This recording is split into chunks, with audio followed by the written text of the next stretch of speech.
kills that fucking hornblower will stand in bronze above the shores of pain. What is dead may never die.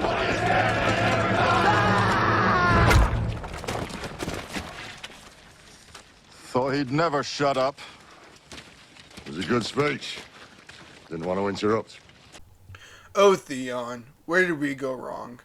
Hey everyone, welcome to the Nerdscape. My name is Michael, and today I am very excited to be talking about my favorite storyline and one of my favorite characters in all of fantasy, Theon Greyjoy. Now, Theon is probably not your favorite character, and I don't think he's supposed to be. When he becomes a POV in the second book, he is written to be arrogant, haughty, and just unpleasant. However, that arrogance and bravado is meant to contrast his later character arc into A Dance with Dragons, and I truly think that's where the beauty of his character lies. When the audience hates a character so much that they want the worst for him, and they feel that revulsion when the author gives it to him. But before I get into all that, this is going to be your spoiler warning. I will be talking about all published books in the main series of A Song of Ice and Fire written by George R. R. Martin. I will also be talking about the TV show, novellas, blog posts, anything I can think of that will be relevant to this discussion. So if that's something you don't want to be spoiled on, I highly suggest you click off now. Further, I truly do sit on the shoulders of giants in the Song of Ice and Fire fandom. If you want to hear somebody much better at this than me, I highly suggest you check out the Nauticast podcast.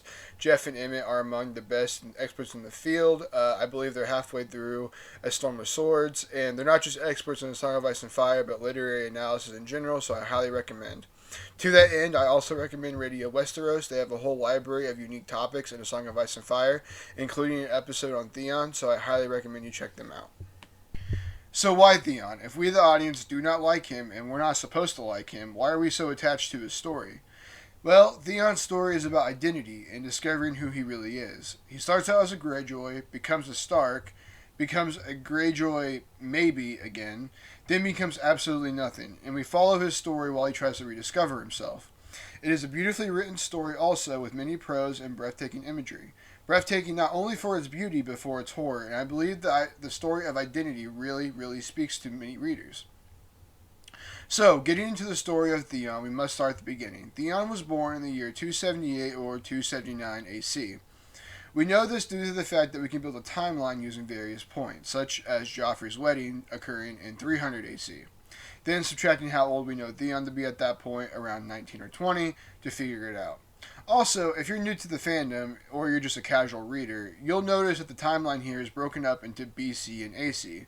This is because Westeros has split their histories into before and after Aegon's conquest, when the 7 separate kingdoms were reunited into one. Theon was born in the region of Westeros known as the Iron Islands. The Iron Islands are a group of islands off the edge of Westeros. The Iron Islands have a very lengthy history, belief system, and religion. The Greyjoys also have the most POVs of any single family, therefore their culture is very spelled out. So I won't have the time to go into all of it without taking away from Theon. However, to understand Theon's later story, you have to be aware of some of the basics. The Ironborn take a lot of inspiration from Vikings and pirates. Historically, the Ironborn, the name of those born on the Iron Islands, maintained their economy through sailing on their longboats to the mainland, small ports, small towns, fishing villages, etc., pillaging, kidnapping, raping, and stealing, and returning their bounty to their homeland. They do also have some level of fishing and agriculture stability, but the lords of the Iron Islands, the Greyjoys especially, do not believe in doing this work themselves, and this is reflected in their house words. To put it into perspective, the Starks, easily the family we in the fandom root for the most, and the quote-unquote protagonists of the story, have the words, "Winter is coming." Now, these words have been memed into oblivion thanks to the TV show, but what do they really mean in practice? Well, historically, using context clues throughout the story, we know that these words probably mean that they should not become complacent in times of summer and peace. We can also assume that these words are meant to remind the Starks that when the winter comes, when the cold wind blows, and most importantly, when the White Walkers comes, it is the responsibility of the Starks to take in the common folk and protect them and feed them. In contrast, the Greyjoy words are "we do not sow." Literally, this means that they do not invest in their own land. They use slaves and small folk to feed them, to fight for them, and otherwise take care of them. So that just goes to show you the contrast between these two families and how awful the Greyjoys really are. So back into our Theon story. Now that we have some context for his bloodline, let's talk about his immediate blood family. Well, Theon was born to Balon Greyjoy and Alanis Harlaw. Balon is the lord and later king of the Iron Islands, giving Theon a highborn status. Balon had three other children. He had two older sons, Meryn and Roger Greyjoy, and he has a daughter named Asha. Side note, if you are a show only fan and you are confused by that, that is because in the show they changed Asha's name to Yara due to the fact that there's another character named Osha and they wanted to avoid confusion. Now, you may have noticed that I used the past tense when talking about Theon's two older brothers, Meryn and Roger Greyjoy. This is because they died fairly early in Theon's life, and you may ask, how did they die? Well, it's because their father Balon is an idiot. He is easily the weakest political and military leader of the quote-unquote major players in the Game of Thrones, and I know that sounds harsh when other players of the game, such as Cersei, exist, and Cersei is also very dumb. But even Cersei has her moments, and I cannot put into words how incompetent Balon is.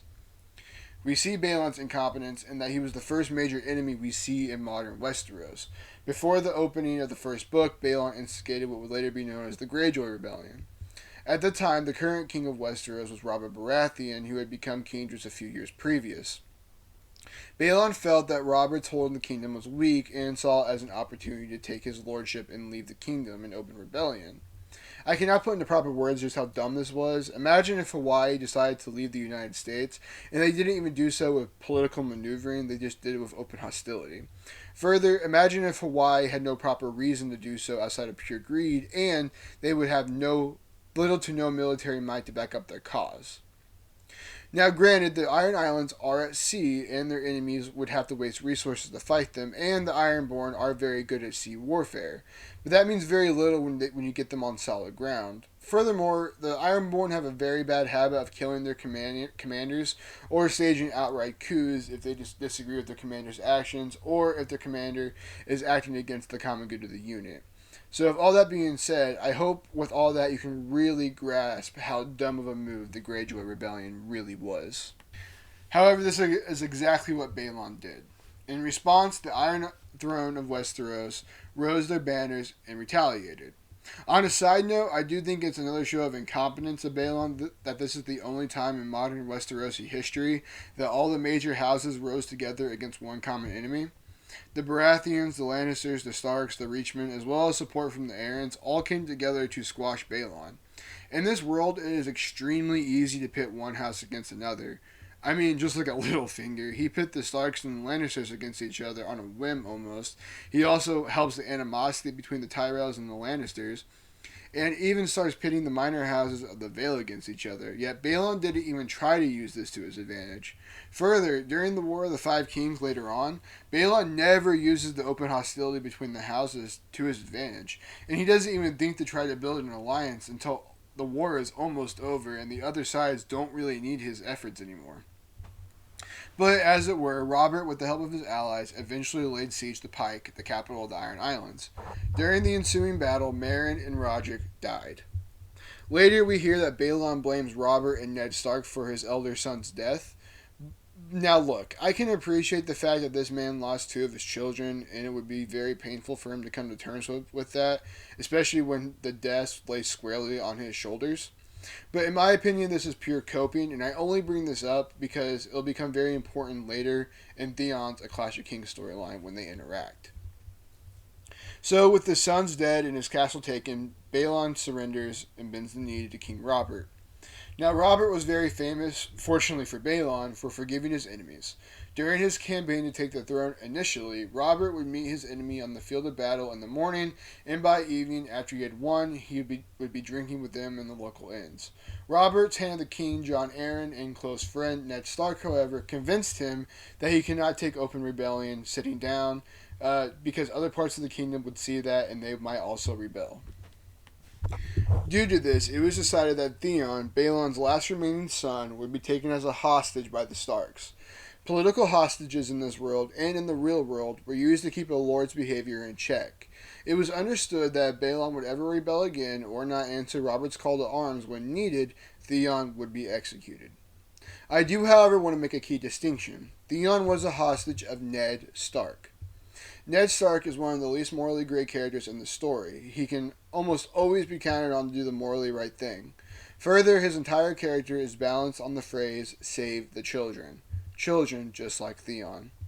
As such, Theon was never put in shackles, starved, or otherwise mistreated, any more than any other character who was raised at Winterfell. That said, it is true that if it came down to it, Ned probably would have done his duty and executed Theon. But I only bring this up because it is important to Theon's character later when he sacks Winterfell and he uses his position as a political hostage as a reasoning for it. I think it is a fairly safe assumption that at that point in his story he is making an excuse for himself.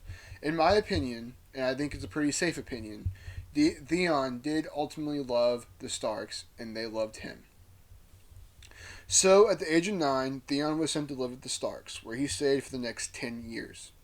He was trained in basic swordsmanship by the Winterfell Master of Arms, Roger Crisell, and basic geography, politics, and worldly skills by Maester Luwin.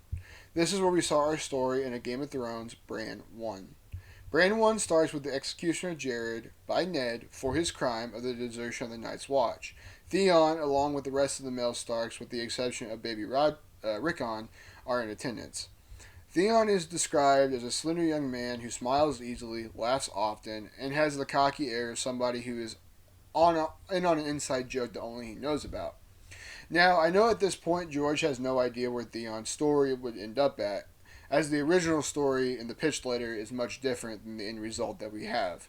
However, I do like how George uses this description in the first book to contrast Theon's A Dance with Dragons description where, thanks to the torture of Ramsay, Theon is no longer able to smile, literally due to the fact he has no more teeth, and metaphorically due to the mental trauma that he's been through. In Bran 1, Theon and Robb are having a philosophical debate on whether or not Jared was scared during his execution. This leads to one of Ned's great lines, "A man can only be brave when he is scared." I do like how this relates back to Theon much later in Theon 1, A Dance with Dragons, when Theon chooses to be brave against all odds, when he is terrified, but yet still decides to save the defenseless Jane Poole. Now, Theon is not a POV character at all in the first book, and because of this, we don't see a lot of Theon with his individual actions. He does pop up from time to time in other protagonist stories, however. He is present during the royal arrival, meaning that he is familiar with Jaime, Cersei, and Tyrion Lannister. Tyrion even refers to him in his own A Clash of Kings storyline, although he doesn't like him very much. And Jaime and him have a small interaction in the Battle of the Whispering Woods. Another small moment that emphasizes Theon's political importance is when the conspiracy of the Lannisters comes to light to Ned. Ned advises Catelyn to keep Theon close in case the Ironborn's naval military might is needed. The next major interaction Theon has is in Bran 5, A Game of Thrones. At this point in the story, Bran is paralyzed and unable to walk. However, due to Tyrion's schematics, he is able to ride a horse again. He is out riding with Robb and Theon, who are debating the political situation of the Lannisters, as Robb is the acting Lord of Winterfell in his father's absence, when Bran gets separated from the two elder boys and is captured by a group of 3 wildlings who are fleeing south to escape the White Walkers beyond the wall. They intend to use Bran as ransom in exchange for resources to expedite their travel. However, Robb appears and kills one wildling and captures a second. However, the final wildling manages to hold a knife to Bran's throat and orders Robb to lower his weapon or Bran's blood would be spilt. As Robb is complying, an arrow is shot by Theon from behind, hitting the wildling through the chest, killing him instantly. Now, I would like to point out Robb's reaction to this. Robb is easily the closest person Theon has in his life, describing him as close as a brother, and Robb is the Stark that Theon thinks most about at his mental low point come A Dance with Dragons. Yet Robb chastises Theon and uses his title of acting Lord of Winterfell to berate Theon. Now, on one hand, I do see Robb's point. Had Theon aimed too low, he would have hit both the wildling and Bran, or if he had missed entirely, the wildling could have killed the Bran in retaliation.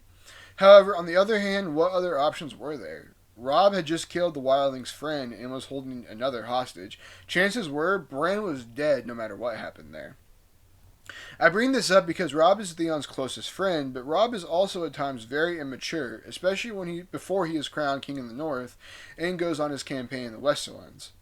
In a Jon chapter in A Storm of Swords, Jon 12, we see that when Jon and Robb are kids playing a game, Jon yells, "I am Lord of Winterfell," because that was the game they were playing and he had just won. But Robb replies tactlessly that he can't be Lord of Winterfell due to the fact that he is a bastard. And he is completely oblivious to the fact of how this affects Jon. This point is a small plot point in Jon's mentality for the rest of the Storm of Swords into A Dance with Dragons. Similarly, due to this beration by Robb, Theon will use this as a reason for his betrayal come in Clash of Kings. And I really do like that symmetry between the two storylines. Next, when Ned is captured by the Lannisters, Robb calls the Banners and begins his campaign to save his father. Almost immediately, Theon is put into Robb's war council, advising him on his important decisions. While we don't have any examples of Theon giving Robb any war-changing suggestions, it should be noted that Theon was given this place of honor next to very powerful lords of the North, such as the Great John Umber, the Clovers, the Manderleys, and the Karstarks. While this could be Robb heeding Catelyn's advice on Ned's request to keep Theon close in case they need the Ironborn fleet later on, I think it's more likely, given the fact that Robb trusts Theon to be his liaison to the Ironborn later, that Robb simply trusts Theon as a brother. Theon participates in the Battle of the Whispering Woods. At some point, I do plan on making a video on the battles of the War of the Five Kings, and the Whispering Woods is one of my favorite. It's a beautifully written story in the books, and story-wise, not to mention the fact that it is the first major battle that Robb wins, and it has serious consequences for the Lannisters, as it results in Jaime, both a commander in the Lannister army, not to mention Tywin's son, to be captured. For Theon, in this battle, he later boasts that he cut down many of Jaime's men and even crossed swords with the Kingslayer himself. Now, this is probably true. He probably did kill a few of Jaime's men. He might have actually even almost killed Jaime. But our author uses this to show the arrogance of Theon a little bit later by boasting about it. Theon most likely did kill a few good men out here, but he was of no more importance than any other member of Robb's army. It's not like he was out here, saving the war effort. He was just a soldier doing a soldier's job. Now, the final major interaction that Theon participates in the book is with Catelyn 11 when Robb is crowned king in the north. Theon is present for this when the Greyjoy proclaims Robb, and then the rest of the lords of the north join in, followed by the court, including Theon. And this is all fine, but I do like the show adaptation for Theon here more. In the show, Theon asks Robb, am I your brother from now and always, which Robb affirms, and that is when Theon proclaims Robb his king. I think this really twists the dagger come season 2 when Theon betrays Robb, and I think A Clash of Kings would have benefited from this if it was in the book. Although, to be fair, I don't think at this point when George was writing A Game of Thrones, he knew Theon's betrayal was coming. So that's where we're going to leave off with Theon's story for the time being. The major takeaways here are that Theon was born and spent his formative years as a Greyjoy before spending his journey into manhood in Winterfell with the Starks. His great friendship with Robb is going to really bury the hatchet into the reader's heart come his betrayal, but we'll talk about that more next time. I plan on making this Theon discussion into 3 parts, this part covering his prologue in A Game of Thrones story, which there's not a whole lot that we can really talk about thematically, but come part 2, we'll be covering his Clash of Kings story when he becomes a main character in the main story, and we have a lot more to dig into, and then especially in part 3, where we'll be covering his tragic A Dance with Dragons plot. You can probably expect the Clash of Kings and A Dance with Dragons episodes to be a little bit longer. There's a lot more thematics to go into that. We are actually in Theon's mind because he's a point of view, and Theon's story in each of those books have a definite beginning, middle, and end that we can analyze and talk about. With all that being said, I really hope you enjoyed, and I hope you join me next time. Please like and subscribe and comment. Join me for my discussions later on. I'll be talking about Harry Potter, where I plan on doing a chapter-by-chapter analysis, Percy Jackson, where I want to do some character analysis, and a bunch of other stories that I'm sure you love if you love The Song of Ice and Fire. So please, join me next time on The Nerdscape.